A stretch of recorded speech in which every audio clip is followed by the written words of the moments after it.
The Iron Pact was signed in blood, not ink. Saoirse Velmore stared at the obsidian table where her own crimson fingerprint still glistened beside the seal of House Draveth, and she understood, with cold and final clarity, that her life no longer belonged to her. The signing chamber of Caeldoran Keep was carved from a single slab of black volcanic stone. 7 iron braziers burned along its perimeter, and the pack alphas from every territory east of the Sundered River stood in their ceremonial furs, eyes reflecting the flames like waiting predators. At the head of the chamber, on a throne of fused antlers and bone, sat the man she had just been bound to, Alpha Lord Cassian Draveth, the Iron Wolf of the Eastern Reaches. 43 years old, with a beard of frost-streaked black and shoulders broad enough to fill a barn doorway. He had not looked at her face during the ceremony. He had only watched her hand press against the parchment. 3 nights, the contract said. 3 nights until the crimson moon rose over the Velmore lands. On that night, he would take her into his pack as a bonded mate, and her father's debt, 12 years of unpaid blood tribute, would be erased. 3 nights, and she would belong to him forever. She was 22. She had grown up among the orchards of the Velmore valleys and had imagined foolishly that she would marry a farmer's son. Instead, she would belong to a wolf who had once strangled his own brother to claim the Eastern crown. Saoirse pressed her palms together to stop them from shaking. "The pact is witnessed," intoned the bone speaker, a hunched old wolf in a robe of stitched skins. "Let the air remember. Let the stone remember. Let the blood that was given remember." Around the chamber, the assembled alphas pressed their fists to their hearts. Somewhere outside, a horn wailed. Cassian Draveth rose from his throne. He crossed the chamber in 5 long strides, and Saoirse forced herself not to step back. He smelled of cold iron and wintergreen oil. When he lifted her chin with one knuckle, his touch was the touch of a man inspecting a horse he had purchased. "You will be ready on the 3rd night. You will wear the gown my mother sends. You will not weep. You will not flinch. You will not shame the house you are about to enter." Saoirse swallowed. "Yes, my lord. And you will not see your family again until I permit it. Which may be never." The words struck her harder than she had prepared for. She forced the tears back with the kind of furious will she had inherited from her grandmother. "Yes, my lord." Cassian's mouth twitched. It was not a smile. It was something colder. "Good girl." He turned away, and Saoirse exhaled. It was at that exact moment that the great doors of the chamber blew open. Not opened. Blew. The iron-banded oak slammed inward and sent the closest brazier toppling. Burning oil splashed across the black stone in a hissing arc. Alphas spun, hands reaching for weapons they had been required to leave in the antechamber. Saoirse turned toward the doors and forgot how to breathe. A man stood in the smoking threshold. He was not as broad as Cassian Draveth, but he was taller, and he carried himself with the casual lethality of a blade left bare in a bedchamber. A long black travel cloak hung from his shoulders, road-stained and torn at the hem. His hair was the color of damp ash, swept back from a sharp brow. His eyes were the unsettling pale gold of a midwinter sunrise. Every alpha in the room had gone utterly still. "Naren," someone whispered. "Naren Thorn." Saoirse did not know the name, but she felt it the way a bird feels a coming storm. Cassian Draveth turned slowly to face the intruder. His voice, when he spoke, had thickened with something very close to fear. "You were not invited, King of the Hollow Marches." "King." The word rang through Saoirse's chest like a struck bell. The Hollow Marches were the wild northern territories, the lands beyond the maps. Their king was a name spoken at firesides to frighten children. Naren Thorn, the wolf without a mother. Naren Thorn, who walks through walls and steals what is sworn. She had thought he was a story. Naren Thorn stepped into the chamber. The toppled brazier still hissed at his feet. He did not look down. I was not invited to your wedding, Cassian, and yet, here I am. Strange how the world makes room. Leave, Cassian growled, or be carried out in pieces. Naren smiled. It did not reach his eyes. I will leave, when I have what I came for. He raised one gloved hand. In it, between two fingers, he held a small folded square of parchment. Even from across the chamber, Saoirse could see her own dried fingerprint on the fold. The duplicate contract, the one the bone speaker had set on the side altar to be sealed in wax. She had not seen him cross the room to take it. No one had. Naren held the parchment up so that every alpha could see it. Then, with a single deliberate motion, he tore it in half. The sound was small. A dry, almost gentle rip. It hit the chamber like a thunderclap. Cassian Draveth roared.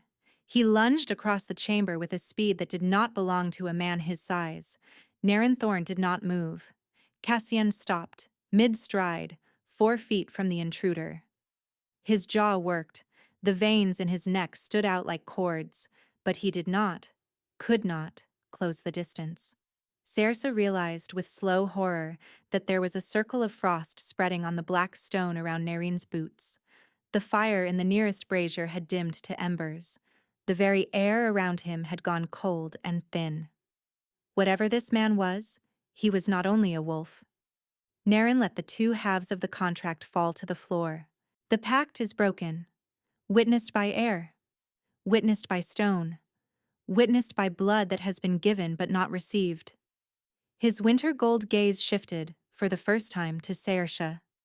She felt the look as a physical thing. It went through her ribs and lodged behind her sternum. I came, Naren said, still looking at her, to offer the Velmore daughter a different choice. A murmur rose among the alphas. Cassian snarled something. Naren ignored him. Saoirse Velmore, you are not bound to this man. The contract is dust. If you wish, you may walk out of this chamber tonight, and no wolf in the eastern reaches will lay a hand on you. That is my first gift. Her throat closed. And the second. Come with me to the hollow marches. Sit beside me on the throne of pines. Be queen of the wild lands, and I will return the 12 years of tribute this man has stolen from your people, and I will keep your father's house safe to the last stone. The chamber had gone so silent that Saoirse could hear her own heartbeat. She opened her mouth. No sound came out. Naren tilted his head. A softer smile touched the corner of his mouth. You have until the crimson moon to answer. 3 nights. The same 3 nights he gave you. Only now, the choice is yours. He turned to leave. At the threshold he paused. He did not look back. Saoirse, be careful what you eat tonight. Be careful what you drink. Be careful whose voice you listen to in the dark. Then he was gone, his black cloak swallowed by the smoke and the broken doors and the cold. Cassian Draveth stood frozen for one long moment. Then he turned, slowly, to face her. His eyes had gone wolf gold. You will marry me, he said softly, in 3 nights, as we agreed. And you will forget that man's face by morning, or I will have it cut from your memory. Saoirse said nothing, but somewhere beneath her ribs, in the place where the pale gold gaze had lodged, something had already begun to burn. She did not sleep that night. Saoirse lay in the gilded chamber Cassian Draveth had given her, a room as large as her family's whole farmhouse, and she stared at the rafters and listened to the wind howl down from the peaks. Naren Thorne's words moved through her like a slow, cold current. Be careful what you eat tonight. Be careful what you drink. She had not eaten the supper the maids had brought. She had not touched the spiced wine. She had taken only water from the rain barrel on the small balcony, and she had sat with her back to the door, her grandmother's iron pendant pressed to her sternum, until the last torch in the corridor outside had been doused. She did not know if she believed him, but twice in the deep watches of the night, she heard footsteps pause outside her door, linger, and move on. And once, near the gray hour before dawn, she heard a soft scratching at the lock. The patient, clever sound of a thin metal pick. That stopped only when one of Cassien's own guards tramped past on his rounds. By the time the sun rose, Sersa Velmore had made a decision. She would not stay in this keep for 3 more nights. She would run. Home, first, to warn her father. Then south, into the lowland forests, where the villages were too small to appear on any Alpha's map. She would disappear. The plan held together for exactly 4 hours. It was the maid who undid it. A small, soft-spoken woman with gentle hands and a kind, lined face who came at the second bell to dress Saoirse for the morning meal. She brought a gown of pale green silk and a comb of polished horn. As she pinned Saoirse's hair, she said, almost absently, "The Lord has doubled the gate guard, my lady. The south road is closed until the crimson moon, and the western pass has been sealed with a chain. We are very safe now, you see." Saoirse met the maid's eyes in the small bronze mirror. The kind, lined face smiled back. But the eyes did not. The eyes were watching her with a quiet, careful intelligence that did not match the soft voice or the gentle hands at all. "Be careful whose voice you listen to in the dark." Saoirse lowered her gaze and made her own face go calm. She thanked the maid. She accepted the gown. She let herself be dressed and combed and pinned. And the whole time, she felt the trap closing around her like a door she had not heard latch. There would be no running south. No quiet disappearance. Cassien Draveth had no intention of letting her live past the crimson moon, contract or no contract. She understood it now, with cold certainty. He had been humiliated last night. The pact was broken. There was only one way for a wolf like him to recover his honor. He would marry her on the 3rd night, take her bonded mark, and then, a fall, a fever, a bad oyster, the Velmore daughter would quietly cease to exist. It was exactly what Naren Thorne had been warning her about. Saoirse rose from the dressing stool and crossed to the window. The drop down the cliff was 150 feet. But beyond the cliff, far below, she could see the bend of the King's Road. And on that road, just at the edge of her sight, a single black-cloaked rider sat motionless on a pale gray horse. He was not moving. He was simply waiting. Naren Thorne had not gone home.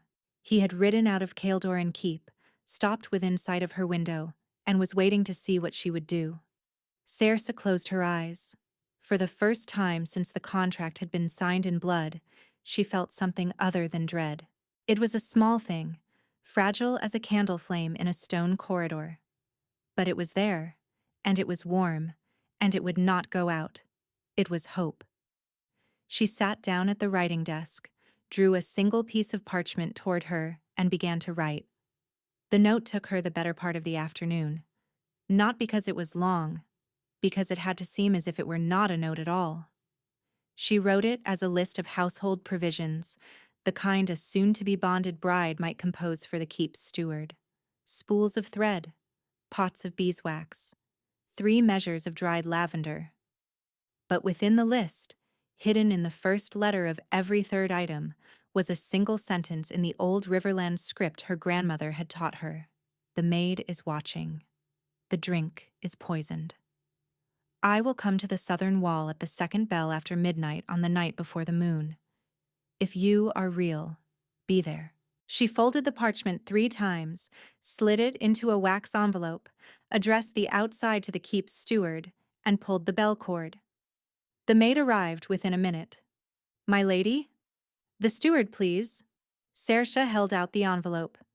"Provisions for the bridal week. Lord Dreveth wished me to oversee them personally." The maid's eyes flicked to the envelope. "Just for a heartbeat. Just long enough." "Of course, my lady." Saoirse counted to 30. Then she eased open the door an inch and watched, through the crack, as the maid walked not toward the steward's office, but toward the private staircase that led directly up to Cassien Draveth's solar. Saoirse closed the door and pressed her forehead to the cool wood. Now they would know she suspected. Now the trap would close faster. There was no waiting until the night before the moon. She had to go tonight, in the next 6 hours, and she had no idea how. She turned back into the chamber, and that was when she saw it. On the writing desk, in the exact spot where she had folded her false note, sat a small object that had not been there before. A single black feather. The shaft was tipped with a bead of pale gold wax. Beneath it, in a hand she had never seen but somehow recognized in the marrow of her bones, were 3 words written on a torn scrap. Window, midnight, climb. Saoirse's breath caught. She had not opened that window since dawn. The maid had not approached the desk. No bird had come through. And yet, she turned toward the window. The black-cloaked rider on the pale gray horse was no longer there. He had moved. Saoirse's hand closed around the feather. The bead of pale gold wax was still warm. She had been wrong that morning about what she had felt watching him from across the smoking chamber. It had not been fear. It had not been hope. It had been recognition. Recognition of something her blood had known before her mind ever had a chance to. Outside her chamber, very softly, she heard the click of a lock being tested from the other side. The maid was back, and this time she had not bothered to make her footsteps gentle. Saoirse slipped the feather into the bodice of her gown against the iron pendant. She lowered herself onto the edge of the bed, folded her hands in her lap, and made her face still as stone in a riverbed. The lock turned. The door opened. Cassian Draveth stepped into her chamber, and he was not alone. Behind him, 4 armed wolves filled the doorway. In his hand, held loosely at his side, was a length of fine, black, silver-threaded chain. A binding chain, the kind used on captives. He looked at her for a long moment. Then he smiled. "My bride," he said softly, "has been writing letters." The chain was cold. Cassian Draveth wound it around her wrists himself, slowly, almost tenderly, the way another man might fasten a bracelet. The silver threading bit into her skin where it crossed the bone of her wrist. He did not pull it tight enough to bleed her. He did not need to. The thread of tightness was enough. "You will sit with me tonight at the high table. You will eat what I put in front of you. You will drink what I pour. Do you understand?" Saoirse kept her eyes on the floor. "Yes, my lord." "And tomorrow, you will not write any more letters." "No, my lord." He lifted her chin with one knuckle. His pale eyes searched her face. She made it blank for him. The face of a beaten, frightened, well-trained girl. The only thing she was hiding was that she had also become something else. Something with a small black feather pressed against her ribs and a single warm bead of gold wax against her heart. Cassian grunted, satisfied, and let her chin go. "The chain stays on until the moon rises. 3 nights, Saoirse Velmore. 3 nights, and you are mine." He left her then, and the 4 guards left with him, and the door was locked again with a heavier bolt than before. She sat on the edge of the bed and stared at her bound hands. The maid did not return. The afternoon sun crawled across the chamber. The keep's bells tolled. The 3rd hour, the 4th, the 5th, and still no one came. By the 6th bell, Saoirse understood what the silence meant. There would be no high table tonight. Cassian Draveth meant to leave her chained alone until the night of the crimson moon. He meant to break her by hours and silence, and the slow weight of her own fear. He did not know about the feather. She waited until the 7th bell. Then she rose, walked to the window, and looked down. The drop was unchanged. 150 feet of weathered cliff. The wind had picked up. She would not survive a fall. But Narenthorn's note had not said fall. It had said, climb. Saoirse leaned out, very slowly, and looked along the face of the cliff. There, about 4 feet to the left of her window, Almost invisible in the failing light, a thin, dark line ran down the stone. Not a crack, a rope. Slender, dark as soot, knotted at intervals, anchored somewhere above her on the keep's roof. It had been there, she realized, the entire afternoon. He had set it before he left the keep last night. He had walked into the iron pact, torn it in half, offered her a throne, warned her about the wine. And on his way out, somehow, he had climbed to the roof of Kael'doran Keep and rigged a rope past the window of a chamber she had not yet been given. He had known where she would be put. He had been preparing for her before he had ever entered the chamber to break her contract. A small, fierce sound escaped her throat. Half a laugh, half a sob. "Who are you, Naren Thorn?" She had no time to answer. She tore strips from the green silk gown to pad the silver chain around her wrists. She traded the soft slippers for the riding boots she had worn into the keep. She pulled on the heaviest undertunic and the dark wool cloak. She wound her hair into a hard knot, the grandmother's iron pendant, the black feather, the bead of gold wax. She put each of them, in turn, against her sternum. Then she climbed onto the windowsill. The wind hit her like a hand. The drop below her was a darkening throat of stone. She did not look down. She looked at the rope, only at the rope, and her fingers closed on the first knot. It held. It was a controlled fall, knot by knot, with her cloak whipping behind her and her shoulders screaming. The wind caught her once and slammed her into the rock face, and her cheek split on the stone. She bit down on her cloak collar and kept moving. Halfway down, she heard the first shout from above. A guard. On the rampart. She had been seen. She moved faster. The rope burned through her palms. Above her, a horn began to wail. The long, ragged note that meant the bride has fled. 20 feet from the bottom, she let go. She fell. She hit the slope of broken scree, rolled, and came up with her shoulder on fire. She scrambled across the loose rock toward the King's Road.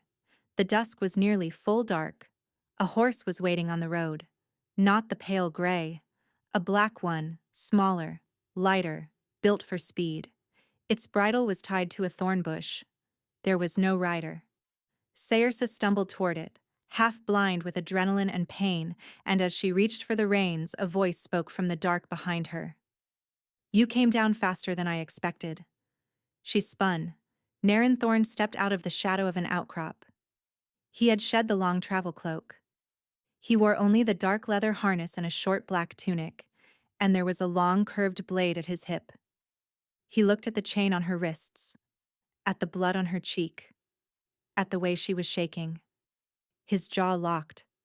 For a single heartbeat, Saoirse thought he was going to walk back up to Kael'doran Keep on foot and tear it apart stone by stone with his bare hands.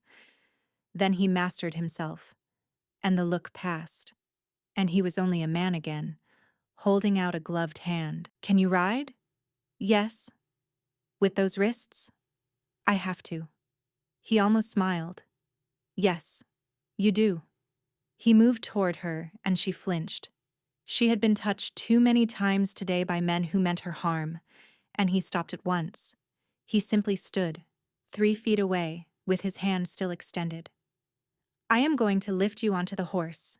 Then I am going to take you north, and we will not stop until we are over the second pass. You do not have to speak. You do not have to thank me. You do not have to decide anything tonight, Saoirse Velmor. You only have to come." She looked at his hand, at the eyes that had not, since the moment he had stepped through the broken doors of the signing chamber, looked at her as if she were a thing being purchased. She put her bound wrists into his hand. His fingers closed around hers, warm through the leather, and the world tilted. A heat ran up her arms from where he held her, and her grandmother's iron pendant flared cold against her sternum, and the bead of gold wax against her ribs grew for a single impossible heartbeat, warm enough to burn. Naren Thorn went very still. His eyes widened, and the breath went out of him in a soft, almost silent sound. He had felt it too. He recovered first. He lifted her onto the black horse with a strength that did not match his lean frame, swung up behind her, gathered the reins around her bound wrists, and turned the animal north. "Hold on," he said, low against her ear. The horse leapt forward, and as Kaeldor and Keep dwindled behind them in the dusk, as Saoirse pressed her cheek against the warm leather of a stranger king's chest and felt his heartbeat hammering to match her own, she understood, with the same cold and final clarity she had felt at the signing of the contract, that her life still did not belong to her. It belonged now to whatever this was, and she had no idea yet whether that was a salvation or a far more beautiful trap. They rode through the night. Saoirse lost track of the hours. She had not spoken once. Naren Thorn had not asked her to. He held the reins around her in a loose, careful circle, his arms keeping her upright when her shoulders sagged. She felt the steady drum of his heartbeat against her back. She did not understand why his presence steadied her instead of frightening her. Just before dawn, at the head of a long valley, he reined the horse in.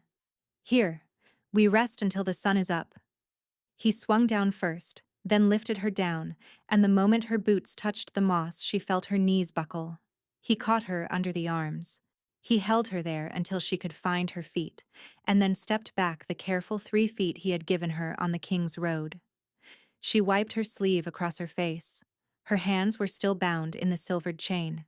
"I cannot get this off." "No, not without the key. The silver is bonded to a particular wolf's blood. Cassiandra-Veth's. I will have to cut it off you. That requires steel quenched in moon iron, and I do not carry such a thing on a horse." Then? "Then it stays on until we reach my hold. 6 days' ride. 5, if the weather is kind." 6 days. She looked down at the chain, and the full weight of what she had done crashed down on her. She had run from one alpha into the arms of another. Her father, by morning, would believe she had been killed in her flight. She sat down on a fallen log and put her bound hands over her face. She did not cry. She did not have the water for it. But her shoulders shook in the dry, racking way of grief that has nowhere left to go. Naren Thorn did not approach her. He set about, with quiet efficiency, making a small fire, gathering dry needles, striking a flint, building flames against a windbreak of his own cloak. He set a copper pot of water at the edge of the coals and laid a strip of dried meat on a flat rock to warm. He worked with his back half turned, the way a man works when he means to give another person privacy in a place where there are no walls. When she finally lowered her hands, the fire was going, and there was a tin cup of warm water on the log beside her. "Drink. Slowly. You are dehydrated." She drank. The warmth went down her throat and unlocked something in her chest, and to her own astonishment she heard herself begin to speak. Quietly at first, then in a low, exhausted stream. "I have an aunt in the southern lowlands, in Turnsford. She does not know my mother's married name, but she knows mine. If you take me there, I will go. I will not ask for the throne. I will not ask for the tribute.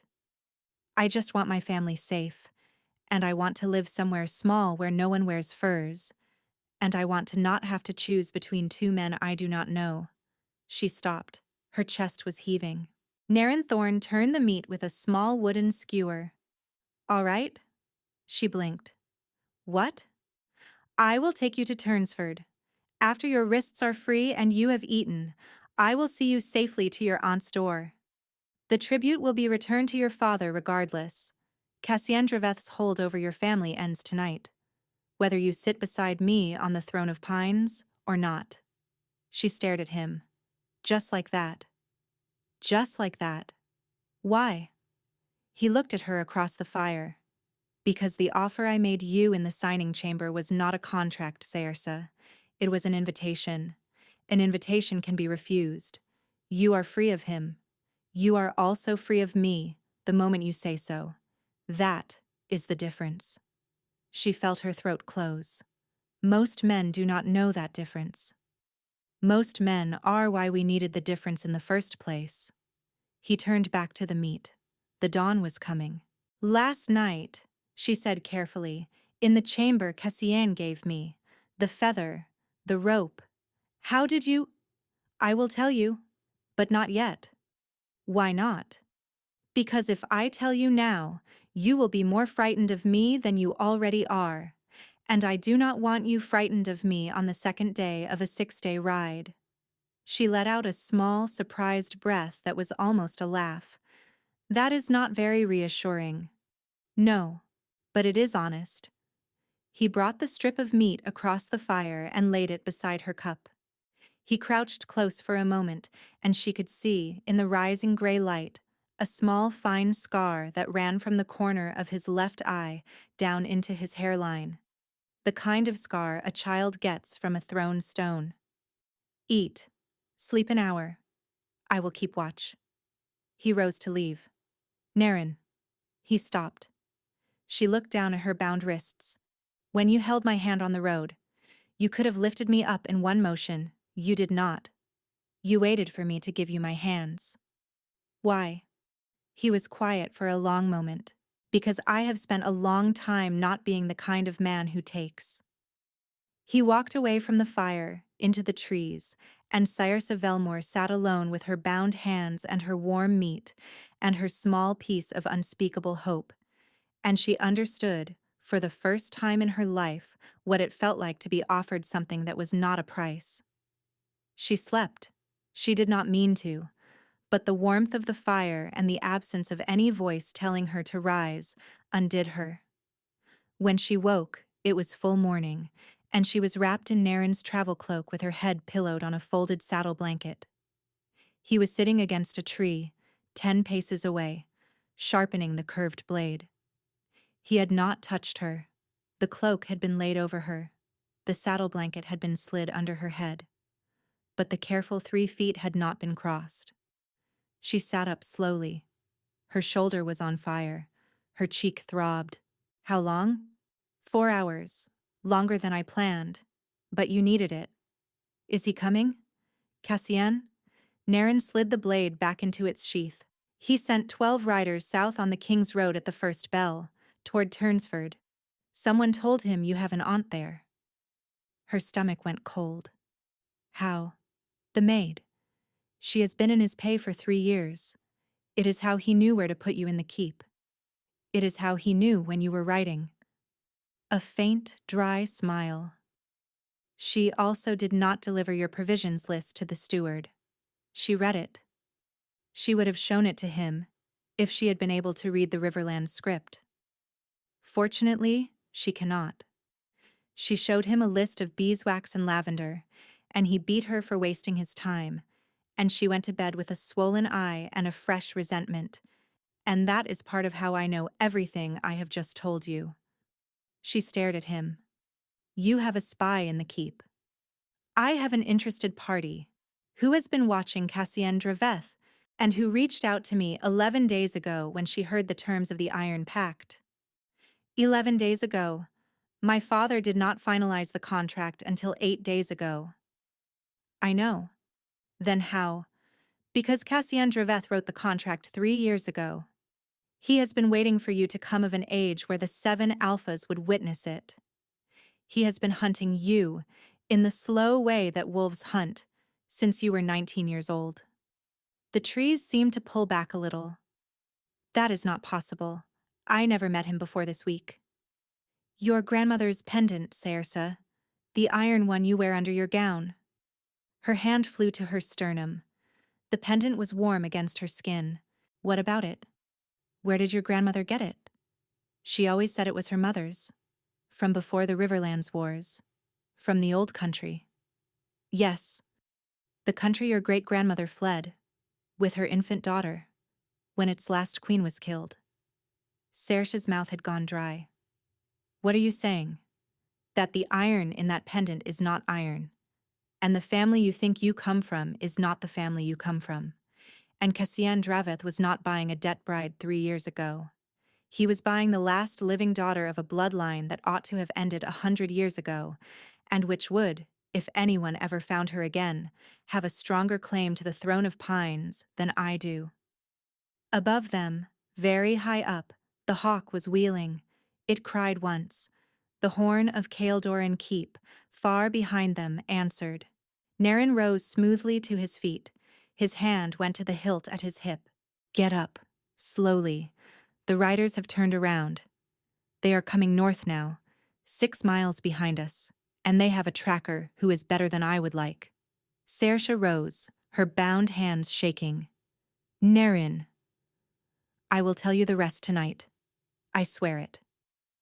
But right now, Queen of Nothing, daughter of a country that has forgotten itself, you and I are going to ride. He held out his hand. This time she did not hesitate. They did not stop again until dusk. The horse, even pushed hard, began to flag in the long climb out of the valley. Naren slowed it, walked it through the steeper switchbacks, and at the high col where the trail crossed into the second range, he reined in and listened. The hawk had been with them all day. Once it had dropped to the trail, picked up a small dark object, and flown off ahead, north. Your hawk? She had asked, the first time it landed. Not exactly. He had not elaborated. Now, in the col, with the wind cutting hard from the high peaks, the hawk dropped down again and lit on a stone beside them. It dropped something small and dark from its beak. Naren dismounted. He picked it up, turned it over in his palm, and his shoulders went still. We are not going to my hold. What? There is news. I cannot ride home with you on the road I planned. He held the thing up, a folded square of dark green leather with a scrap of parchment inside, no larger than a thumbnail. What does it say? He did not answer for a moment. Then, quietly, it says my brother is dead. Saoirse's breath caught. Your brother? My half-brother, the Lord Steward who has been holding my hold while I was south. He was killed 3 nights ago, in his bed, by a knife with no wolf mark on it. Naren tucked the parchment into his harness. Which means it was not a wolf who killed him. Which means it was not Cassian Draveth, however much it serves him that he is dead. Which means there is a third hand in this game, Saoirse, and I did not see it coming. The wind howled across the col. Saoirse looked down at her bound hands. Naren, when you came to break my contract, you said you reached out to your interested party 11 days ago. Why, 11 days? He looked at her. For a long moment he did not speak. Then, my brother told me about you. She blinked. Your brother? Yes. The brother who has just been killed? Yes. Your brother knew about me. About whatever I am supposed to be. My brother has known about you for 3 years, since the day Cassian Draveth wrote the contract. He did not tell me until 11 days ago, when he learned the signing date had been set. And now he is dead in his bed, with a knife that bore no wolf mark, and the only people in the world who knew what he had finally told me are him, and me, and the interested party in the keep, who, since I left her there to send word, has not sent any word at all. Saoirse felt her stomach fall away. You think she is dead too? I think something has been moving in the dark for a very long time, and my brother and I have been moving in the light, and we did not understand the shape of the thing we were inside until last night. He swung up behind her. His arm came around her, gentler than before. There is a place 2 days' ride northeast. It belonged to my mother. It will give us walls and a hearth and time to think, and there is a smith there who can cut Cassian Draveth's chain off your wrists. We will go there. We will rest. I will tell you everything I should have told you last night, and then we will decide, together, what we do next. Together, she said softly, if you will have it so. She thought about, I have spent a long time not being the kind of man who takes. Together, she said. He turned the horse east. They reached the smithy at dusk on the second day. It was not a hold. It was a single low stone house in a clearing of black pine, with a forge attached on one side and a small terraced garden on the other. There was no road to it, only a deer track that wound through the spruce and ended at a stone gate that looked, to Cersei's eye, exactly like every other rock in the clearing. Until Naren laid his palm against a particular jut of moss and a section of the wall, weighing perhaps 1,000 pounds, swung inward as smoothly as a parlor door. The smith was a woman. She was perhaps 60, tall, lean as a whip. Her arms, bared to the shoulder despite the cold, were corded with the muscle of 40 years of hammerwork. Her hair, long, completely white, was bound with a cord of dark green leather, the same leather the hawk had carried. Her name, Naren said, was Veska. She did not bow. She walked up to Naren, took his face in both her enormous hands, and said, "Your brother." "Yes." "How?" "Knife. Bedchamber. No wolf mark." Veska closed her eyes for 1 heartbeat. 2. 3. When she opened them, they were dry, and her mouth had set into a line Cersei did not want to see, turned in her direction. Ever. "And this is her." "Yes." The smith turned to Cersei. Her gaze traveled over her. Bound wrists, split cheek, the hollow at her throat where the iron pendant rode under the wool. Veska's gaze stopped there. Her nostrils flared. "Take it off, child. Let me see it." Cersei looked at Naren. He nodded. She lifted the pendant out from under her tunic. A flat oval of dull gray metal no bigger than her thumbnail, scratched and pitted with 100 years of wear. She had worn it every day since her grandmother had pressed it into her hand on her 9th birthday and said only, "Keep this against your skin. Always. Even in the bath. Even in your sleep." Veska did not touch it. She simply looked. For a long time. Then she said very softly in a language Cersei did not know, 3 words, low and careful, almost reverent. The pendant grew warm.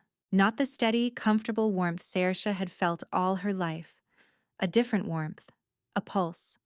3 slow beats, like a distant drum, and then a single sharp flare. And then it was cool again, and ordinary. Veska exhaled. "Naren, she is." "I know. You did not tell me you were certain." "I was not, until I touched her hand on the King's Road." Veska's mouth twitched. Almost a smile. "Well, that is one mystery answered." She turned back to Cersei, her enormous calloused hand stopping a few inches from her cheek. "May I, child?" "Yes." Veska's palm cupped her cheek, warm and dry as worn leather. The smith looked into her face for a long moment, and then, astonishingly, her eyes filled. "I held your great-grandmother when she was no bigger than a loaf of bread. I was 8 years old. I held her on the night her mother died, and I have wondered every day for 50 years whether her line had survived. And now you are standing in my dooryard with that man's chain on your wrists, and I am going to feed you, and I am going to cut that chain off you, and then, granddaughter of my heart, I am going to tell you who you are." Cersei's eyes closed. She did not weep, but for the first time since the obsidian table and the blood fingerprint and the smiling maid and the cliff and the rope and the wind, for the first time in all of it, she let herself, just for a moment, lean. Veska caught her without surprise. Behind them, at the stone gate, Naren Thorne stood watching with the curved blade resting loose at his hip and his eyes very, very tired. The look on his face was not the look of a king who had won an heir. It was the look of a man who had brought someone home and was only just beginning to understand what that home was going to cost him. The chain came off in the forge. Veska used a small hammer and a chisel of moon iron, working with the patient concentration of a woman setting a broken bone. Cersei sat on a stool with her wrists across an oak block, and she watched the silver threading part under each careful tap, and she felt, with each separation, a weight she had not known she was carrying lift a fraction of an ounce off her shoulders. When the last link fell, Veska set the chain aside on a square of black cloth. That goes into the fire tonight. The silver will be poured into a pewter cup and sent back to Cassian Draveth's. Keep on a slow horse with a quiet rider. He will understand. Veska fed them at a long oak table. Bread, mountain butter, a stew of dark meat and roots, and a hot cordial that smelled of pine and honey. She did not ask Saoirse questions. She let the warmth and the food do its work. When the meal was done, she poured a second cup, sat down across from Saoirse, and said, "Ask." Saoirse's hands tightened around the warm cup. "What am I?" "A daughter of the Vilesira line. The last one, as far as we know." Vilesira. It means, in the old country, the Moonquick. They were the queens before the wolves. Before any of the houses you know. They held the high country from the Sundered River to the Northern Sea, and their power was older than the shape we now wear. Naren spoke from the other end of the table. "Wolves, Saoirse." She turned to him. "The Vilesira queens were not wolves. They were the ones who first taught the wolves to walk on two legs. They set the first bonds. They are why the pact exists at all. When the last queen was killed, and her infant daughter was smuggled south by a serving woman who would later become your great-grandmother's aunt, the bond began, very slowly, to fray. And the pendant? It is a fragment, Veska said. A piece of the hearthstone of the old queens. Originally 7. We know the location of 2. And the iron in it? Is not iron. It is a substance the old queens called vask. It looks like iron. It weighs like iron. It is harder than iron. And it warms to the blood of a Vilesira daughter and to no other. Your grandmother knew. Your great-grandmother knew. Your mother... Did your mother live? She died when I was 6. Then she knew, and meant to tell you, and was not given time. What matters tonight is this. Cassian Draveth's grandfather found a record of one of the southbound serving women. He passed it to his son. His son passed it to Cassian. And Cassian spent the better part of his adult life tracing the line south through 6 villages and 4 river bends, and finally to a young apple farmer's daughter whose grandmother wore a pendant that warmed to the touch. Saoirse swallowed. He wanted the bloodline. He wanted the claim, Naren said. There are old laws, Saoirse, older than the 5 houses. If a man of an alpha line bonds, properly and irreversibly, with a daughter of the Vilesira, his line acquires her standing. His children become the bloodline restored. Under the oldest readings of the pact, those children would have a claim on every wolfhold from the Sundered River to the Northern Sea. Including yours. Including mine? She looked at him. And you? Why did you come for me? His eyes did not look away. My brother told me there was a girl in the south whom Cassian Draveth had spent 3 years hunting. He told me what it would mean for the Hollow Marches if a man like Cassian held the old claim. And then he told me one more thing, and that is why I came. What? He told me where the 7th Hearthstone fragment was. Veska went very still. Naren reached into his harness and took out a small dark pouch. He tipped its contents onto the wood. A piece of dull gray metal, no larger than a thumbnail, on a plain dark cord. It looked, to Saoirse's eye, exactly like her own pendant. This was my mother's. She gave it to my brother on her deathbed, with instructions that it was not to be revealed to me until a Vilesira daughter had been found. My brother kept it for 20 years. He told me about it 11 days ago. He gave it to me 8 days ago. And someone, 3 nights ago, came to his bedchamber with a knife and tried to take it back. He looked at Saoirse. They did not get it. He had hidden it in the lining of a saddle. Veska's hawk found it 3 days later. That is what the hawk dropped at the coal yesterday. Then your brother? Was killed for what he knew. Yes. And your mother? Was a Veilsira daughter, Veska said gently, of a different branch, a weaker one. She carried fragments and memory, but not the standing. She was a half-cousin of yours, child, 8 or 9 generations back. That is why Naren knew you the moment he touched your hand. Saoirse looked at the 2 pendants on the table. Hers, warm against her sternum. His mother's, dark and quiet on the wood. What happens if the 2 are brought together? We do not know, Veska said. It has not been done in living memory. There is a story that 2 fragments together will find the others. We'll sing to them. We'll make a path. But it is a story. And now? Now we have you. And we have his mother's piece. And tomorrow at dawn, if you consent, we will lay the 2 together on the forge stone, and we will see what they remember. Saoirse's hand went to her sternum.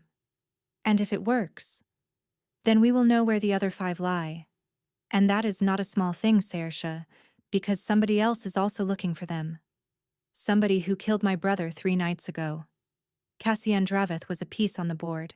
He was not the hand that moved the pieces, and until we know whose hand it was, neither of us is safe. Saoirse closed her eyes. She thought of her father at the apple farm, hearing some morning soon that his daughter had fallen from a cliff. She thought of her grandmother pressing the pendant into her 9-year-old hand. She thought of Naren 3 feet away on the King's Road, saying, "You do not have to decide anything tonight." She opened her eyes. At dawn. We do it at dawn. Veska nodded once. Naren let out a breath he had perhaps been holding for several minutes. Tonight you sleep. Saoirse, the upper chamber. Naren, the loft above the forge. She began to clear the table. Saoirse paused at the foot of the narrow stair. Naren. He looked up. Thank you.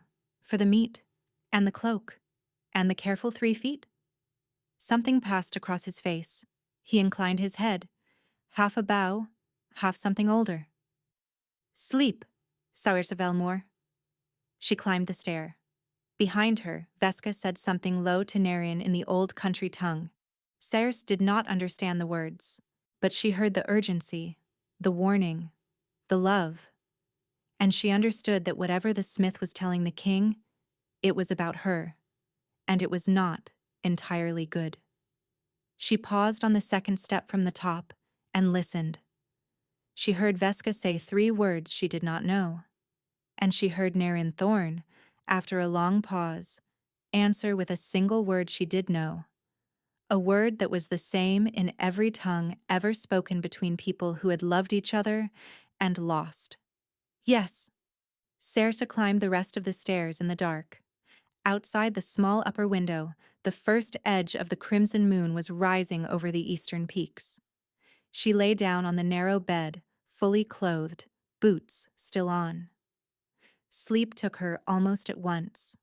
She did not hear, an hour later, the small, soft sound of a single arrow striking the smithy door. She did not hear Veska's calm, low curse. She did not hear Naren come down from the loft with the curved blade already drawn. She did not hear, in the trees beyond the stone gate, the careful, patient breathing of 7 figures in dark cloaks, who had not, after all, been Cassian Draveth's riders. The hand that had killed Naren's brother had found them, and the crimson moon was rising. She woke to the sound of the door breaking, not the smithy door, the inner door, between the kitchen and the stair. Saoirse was on her feet before she understood she was awake. The crimson moon threw red light across the floorboards, and below she heard steel on steel, and beneath it the careful breathing of someone climbing, lighter than Naren, the breath of a person who had killed before. No weapon in the room, only a wooden chair. She picked it up. She stepped behind the door. The footsteps reached the landing. The latch lifted. A shoulder eased through. A hooded figure. Short black knife held loose-handed. Saoirse swung the chair. She had grown up cracking apples off high branches with a knock-pole. She knew what angle broke something thin. The chair leg connected. The knife dropped. She swung back across the figure's face, hard, with both hands. The figure went down. She brought the chair down again, and the leg snapped. The figure did not move. She picked up the dropped knife. She did not know how to use it. She held it anyway. Below her, the steel music had stopped. Then Naren's voice, very quietly. Saoirse? Here. I have one. He came up. He is breathing, but not moving. Stay there. She heard footsteps cross the kitchen. Veska's, then Naren's, then both on the stair. Naren reached the landing first. He took in the broken chair, the unconscious figure. Saoirse with the dark knife shaking in her hands, and something in his face went tight. Did he touch you? No. I hit him before he was through the door. He let out a breath. He moved the knife out of her hand and laid it on the washstand. His fingers, brushing hers, were trembling. She had not known a man like Naren Thorne could tremble. Veska crouched and pulled the hood back. The face beneath was a young man's. Pale, narrow, clean-shaven. Saoirse did not know him. But Naren made a small, sharp sound the moment the hood came away. You know him. I trained him. 5 years ago, when my brother first took the Lord's stewardship, he was one of 4 blade students. He did not make the cut. He went home to the southern districts. I have not seen him since. Veska rose. 7 in the trees, 3 in my kitchen, 1 on this floor. 3 got away. They had instructions to take you, child, alive, and to kill the rest of us. Saoirse felt the blood leave her face. How? Because the one in my kitchen who is still breathing told me, the part that matters now, you need to hear it once. She looked at Naren. It was Ian. Naren went absolutely still. Ian is dead, he said. Ian has been dead for 19 years. That is what we were told. The boy has named her. He has described the ring on her hand. He has named the room she gives orders from. Naren, your sister is alive. She is the one who killed your brother. She is the hand that has been moving in the dark for 19 years. Naren's face did not change, but his hand on the washstand closed slowly into a fist, and the wood beneath his knuckles creaked. Saoirse looked from one to the other. Your sister. My elder sister. Ienna Thorne, the first child of my mother. The one who, when she was 16, was thrown from a cliff by enemies of our house. Or so we believed. We held a moonrite over an empty stone. My brother became Lord Steward. I became king. And somewhere, all that time, our sister has been working, Veska said grimly. Why? Saoirse asked. Because she wants the 7 Hearthstones, what the Vale-Sira queens had before the wolves were taught to walk on 2 legs. She has been gathering pieces for 19 years. My brother gave me a fragment 11 days ago. She came for him 3 nights ago to take it back. She did not get it. Now she has come for us, on the Crimson Moon, in the only place where 2 fragments could be brought together at once. Saoirse's hand had gone, without thought, to her sternum. The pendant was hot. Not warm. Hot. It was beating, slow and steady, like a second heart inside her chest. Naren. Veska. The pendant. Veska's face changed. It has begun. What has? The 2 are too close for too long. They have started to find one another without our help. We cannot wait for dawn. Veska turned to Naren. Bring your mother's piece to the forge stone, now. We do this tonight, while we still have walls. Ienna will be here herself before the moon is at zenith. Veska, I know what I am asking. Do it anyway. He did not argue. He went down the stair at a run. Veska turned to Saoirse. Come, child. They went down to the forge. The forge stone was a single flat slab of dark blue-black rock set into the floor at the heart of the smithy, perhaps 4 feet across. Very smooth, very old. The crimson moon's red light came through the high vent and lay across it in a thick stripe. Naren came down with the small dark pouch. Sairsa, take off your pendant. Lay it on the stone, in the center, on its cord. Do not place it. Drop it. From the height of your own heart. Do you understand? I drop it. Yes. We do not place these things. We give them. There is a difference. Sairsa lifted the cord over her head. The pendant was so hot now that it burned her thumb and forefinger. She held it level with her own ribs and she let go. The pendant fell. It struck the stone with a small, clear sound. Not the sound of metal, but the sound of a glass bell touched once with a fingernail. The note hung in the air. It did not fade. It deepened. Now you, Naren. He stepped forward. He upended the pouch. His mother's fragment fell on its cord and struck the stone 6 inches from Sairsa's. The same small, clear note, a different pitch, a perfect interval. The 2 notes braided. Sairsa felt the sound in her teeth before she felt it in her ears. The stone began to glow, not with fire. With a slow, rising, milky light that came from beneath the surface, the way moonlight comes from beneath ice. The 2 pendants were no longer dull gray. They were translucent now. They were beating in time. The light rose around them in a thin column, and inside the column, a map began to draw itself. Not on paper, in the air, in faint silver lines that rose and folded the way smoke folds in a draft. Sairsa saw mountains. She saw the curve of a coast. She saw rivers, 3 of them. And at 5 separate points along the map, small bright knots of light pulsed, slow and steady, like sleeping hearts. 5. The other 5 hearthstone fragments. One was very far north. One was in the southern lowlands, near her aunt's farm in Turnsford. One was beneath the sea on the eastern coast. One was in a high pass in the second range, perhaps 2 days' ride from where they stood. And one was beating, steady and slow, perhaps a 1/4 mile to the south of the smithy, inside the wall of trees, where, Sairsa realized with cold understanding, Ian Thorne was waiting. She has one already, Sairsa whispered. Yes, of course. She has had 19 years. And she has brought it here tonight, Veska said, because she meant to add ours to it. 3 pieces in one place would give her the same map.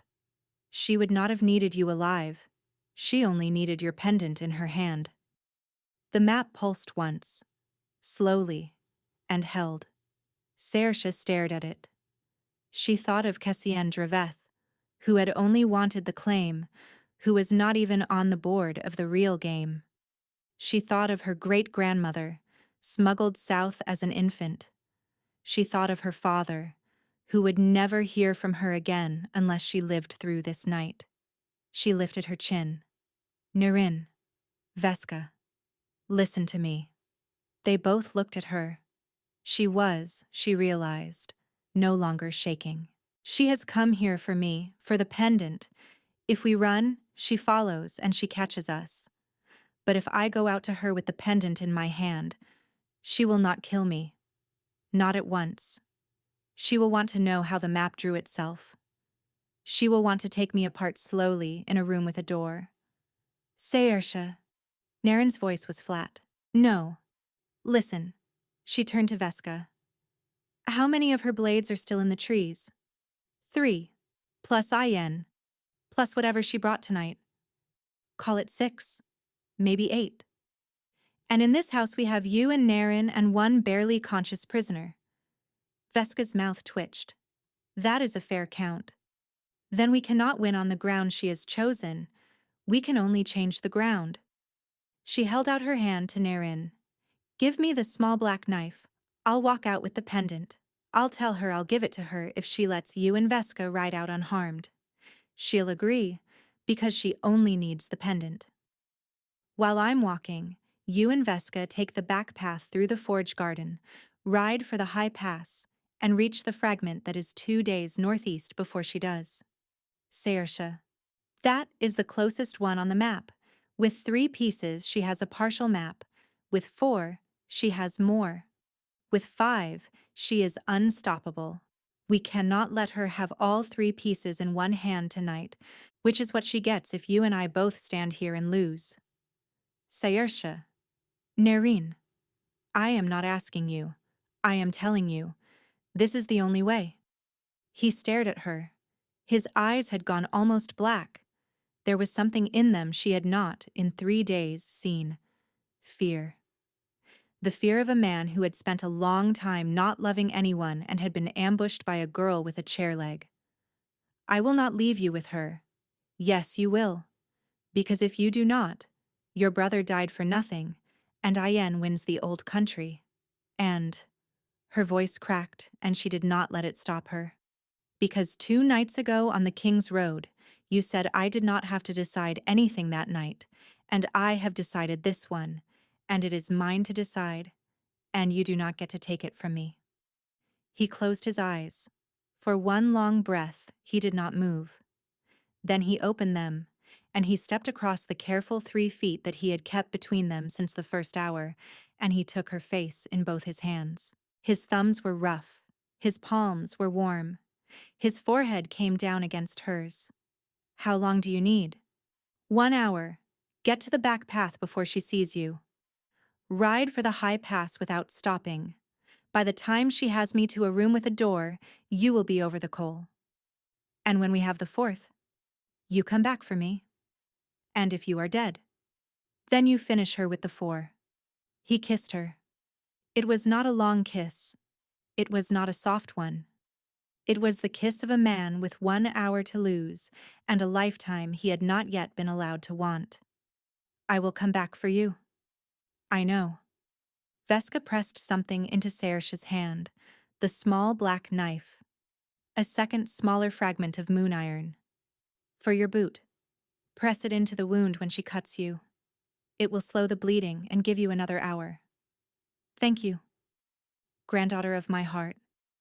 Saoirse closed her eyes, just for 1 second. Then she turned, and she walked out of the forge into the red light of the crimson moon, with her grandmother's pendant in one hand and the small black knife in the other. She did not look back.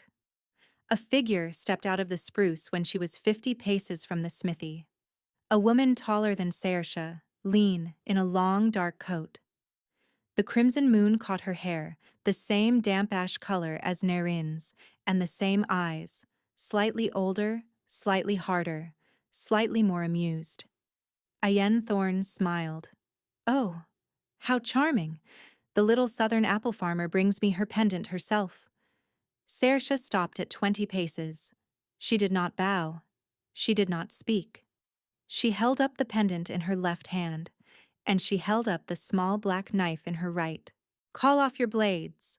Let the smith and your brother ride out unharmed. I will give it to you. Ayen tilted her head. And if I refuse? Then I end myself with this knife in front of you, and the blood from a Valsira daughter falling on the pendant will lock it. You will never get it open. Veska told me how. It was a lie. Veska had told her no such thing. Saoirse had invented it on the walk out of the forge. Ayen studied her for a long moment. Then she laughed. Low, warm, almost affectionate. Oh, child, you are very good. Cassian Draveth said you were a frightened apple girl with a kind heart and a weak spine. He misjudged you. I will not. She raised one gloved hand and made a small flicking gesture toward the trees. Stand down. Let the smith and the king pass. We have what we came for. 3 dark figures detached themselves from the spruce and faded back into the deeper trees. 3 more stepped into view on her right. Now, child, the pendant. Slowly, across the moss to me. Saoirse walked forward. She covered 10 paces. She covered 15. At 18, she heard very faintly the sound of 2 horses being walked quietly along the back garden path. She did not look. She did not turn her head. She held Ayen Thorne's gaze with her own, walked the last 2 paces, and held out the pendant in her open palm. Ayen reached for it. The moment her fingertips brushed the dull gray metal, Sairsa drove the small black knife, with everything she had left in her shoulder, into the side of Yen's arm. It was not a clean strike. She had not been trained. It was the strike of a farm girl with a knock pole, aimed where she could reach. But the moon iron fragment Veska had pressed into her hand, the smaller second one, it was not for her boot. It was for the knife. Sairsa had wedged it into the hilt cord during her walk across the moss. And moon iron, when it touches the blood of a wolf, does what silver does, only without the long courtesy. Ayen's eyes widened. She made a small, surprised sound. She tried to close her hand on the pendant, and her fingers would not obey her. The pendant fell to the moss. The blades in the trees lunged forward. Sairsa turned and ran, and behind her, somewhere in the dark, there was the sound of a curved blade leaving its sheath at speed and the sound of Naren Thorn, who had not, in fact, ridden anywhere, returning at a sprint across the moss. He had never meant to leave her. He had walked the horses out the back path because she had asked him to. Then he had come back on his own 2 feet, low through the spruce with Veska on his flank, and he had been 30 feet behind her in the trees the whole time she was walking forward. The fight was short. It was not gentle. When it was finished, Ayen Thorn was on her knees in the moss, with her hand pressed to her arm and the pendant lying just out of her reach. 3 of her blades were dead. 3 had run. Veska was binding the last one to a spruce trunk with the same moon iron wire she had used in the forge. Naren walked to his sister. He looked down at her. "I would have come home," Ayen said softly. The blood was very dark on her glove. If anyone had asked. "You faked your own death, sister. I was 16 years old. You killed our brother 3 nights ago. He was going to give the fragment to you." "That is not a reason, Ayen." "It was reason enough." He looked at her for a long moment. Then he knelt, and he picked up the pendant from the moss, and he held it out to Sairsa without looking away from his sister. "It is not mine to keep. It is hers. I am not a man who takes." Sairsa took it. The metal was warm in her palm again, quiet, ordinary. The map had folded itself away. "What do we do with her?" Veska said low. "She lives. She lives. And she answers. And she gives us every name of every blade and every fragment for the rest of her life. And when she dies in a stone room of old age, and not in any forest where people will tell stories about her." Ayen Thorn closed her eyes. It was, Sairsa realized, the worst sentence he could have given her. It was also exactly the right one. They rode out 3 days later. Veska came with them. The 4th fragment was waiting in the high pass. Then the 5th, beneath the sea on the eastern coast. Then the 3rd, near her aunt's farm in Turnsford, where Sairsa rode in alone in plain wool to the apple orchard, walked up behind her father, and watched him turn around and drop the shears and weep into her hair without saying any words at all. Then the 7th, far north, beyond every map. It took them 11 months. Then the 6th, last of all, on a thin chain around the throat of an old woman in a fishing village on the western coast, who held it out to Sairsa without surprise, and said, "I have been waiting for you, child. My grandmother told me to." When the 7 were brought together at last, on a flat blue-black stone in the hollow at the heart of the hollow marches, in a chamber that had not been opened in 100 years, they did not draw a map. They drew a door. What was through that door is another story. It is the story of what their daughter found 10 years later on the morning of her 9th birthday, when her mother pressed a small dull pendant into her hand and said only, "Keep this against your skin, always, even in the bath, even in your sleep."